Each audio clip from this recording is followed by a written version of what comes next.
Hey, Dr. Tom Hanson here with a quick overview of the mental MRI. We're calling it MRI because it looks inside, but this really means mental readiness indicator. How ready are you or your son for the next level?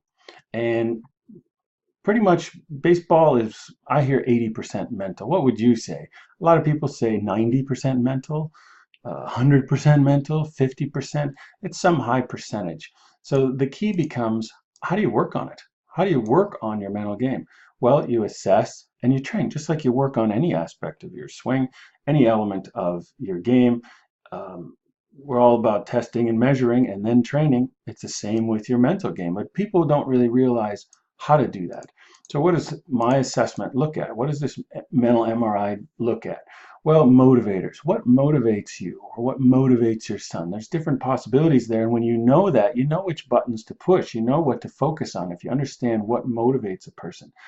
Secondly, behavioral style, a fancy way of saying when you watch this player, when you is he someone really extroverted or introverted? Really focus on getting stuff done and let's go dominate situation, or very calculating and thinking and has to be into the details, very social or more on the quiet side. When you know someone's behavioral style, you can communicate so much more effectively. And that player, to me, a player's got to go out and be himself. Well, what does that mean? What is myself? So you want to the player wants to be the best that he can be. He's got to be consistent with himself. You can't try and be just like someone else because you're not somebody else. Knowing the behavioral style does that. And then the thinking, this is the most profound one for me in that it help every moment your son or the player is making value judgments. Well, what should I do? What's more important now? What's most important for me to focus on? I can measure the strengths and weaknesses of each player's thinking at a level way beyond what you'd think was even possible. But you'll see once you get there. Lastly, I want to talk about the benefits. To players, again, you got to know yourself, player. You got to know your strengths, know your weaknesses and blind spots. I use the example of driving a car.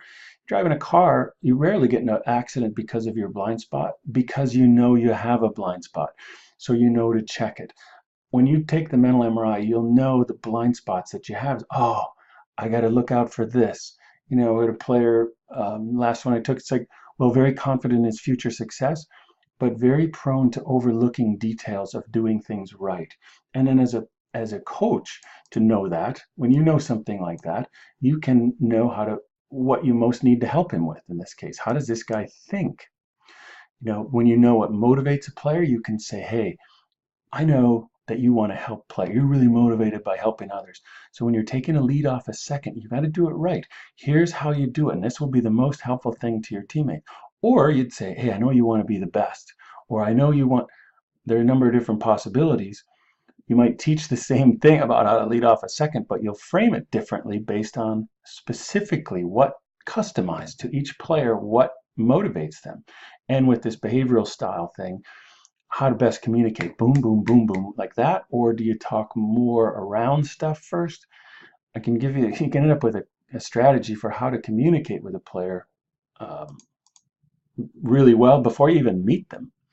And as a parent, it's really, build a strong relationship. Be helpful instead of a hindrance when you know, oh, here's how my son is wired. Here's how my son operates. The key here word is relationship.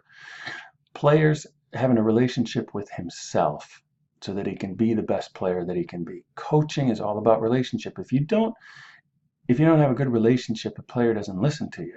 If you're communicating in a different modality or a different manner than what he is tuned into, then it doesn't matter so much what you know because he's not going to really be listening anyway. And the parents, the best is huge in terms of the relationship that you have. You can say more or less with your son based on how good your relationship is. And and that's really what my goal in the end is anyway, is having a great relationship here and with a player with himself. So the mental MRI does all these things at a very significant level, way beyond, in my experience, way beyond what you even think is possible to measure. Just like all the stuff in Stars and Stripes, they're measuring these things. Well, what is standing broad jump? What is, well, oh my gosh, here's extraordinary benefit that comes out of measuring these things. And no aspect of the game is more important than the mental part. And here we can measure it and then dive into training it. So I really encourage you to dive in, take this mental MRI, and it will open up a whole lot of possibilities for making your or your son's dream come true.